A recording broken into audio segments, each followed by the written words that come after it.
Hello বন্ধুরা, তোমরা সবাই কেমন আছো? যে ভিডিওটা দিচ্ছি এটা তখন ছিল সকাল 6:30।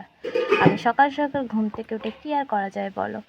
মেয়ে স্কুলের টিফিন বানাতে শুরু করে দিয়েছি। মেয়ে ভেজ চাউমিন খাবে বলেছে আজকে, তাও আবার ক্যাপসিকাম থাকতে হবে সাথে।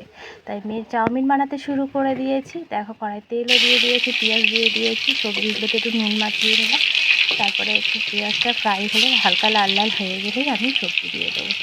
সকাল সকাল উঠে এই দৌড়োদৌড়ি যে সবার জীবনে একই রুটিন, সেটা আমি জানি। তোমাদের কার কার নেই মর্নিংয়ে স্কুল আছে ছেলেমেয়ের, একটু জানিয়ে কমেন্ট করে। আর এই দেখো, আমার প্রায় কথা বলতে বলতে সবজিগুলোও দেওয়া হয়ে গিয়েছে। একটু নাড়াচাড়া করে নিই সবজিগুলোকে ভালো করে। তারপরে আমার মেয়ে না সকালবেলা চাউমিনে একদমই ডিম পছন্দ করে না। ও স্কুলের চাউমিনে কখনো আমি ডিমটাই দিইও না। আর আসলে আমি অ্যাভয়েডও করি স্কুলের চাউমিন, স্কুলের কোনো টিফিনে ডিম দিই না আমি।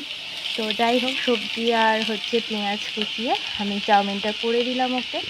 তারপরে আমি চাউমিনটা প্রায় রেডি হয়ে গেছে। তো তোমরা কে কে ভালোবাসো বলো। এই দেখো, একটু ম্যাগি মশলাও দিলাম, কেন আমার মেয়ে আবার একটু ম্যাগি মশলার টেস্ট ছাড়া খাবারটা খাবে না। আর আমার মেয়ে একদম সসও পছন্দ করে না চাউমিনে, ও সস শুধু খেলেও চাউমিনে পছন্দ করে না। তো মেয়ে চাউমিন রেডি, আর এদিকে আমার কর্তামশাই যেহেতু চাউমিন খাবে না, তাই ওর জন্য একটু পরোটা আলু ভাজা রেডি করে নিল।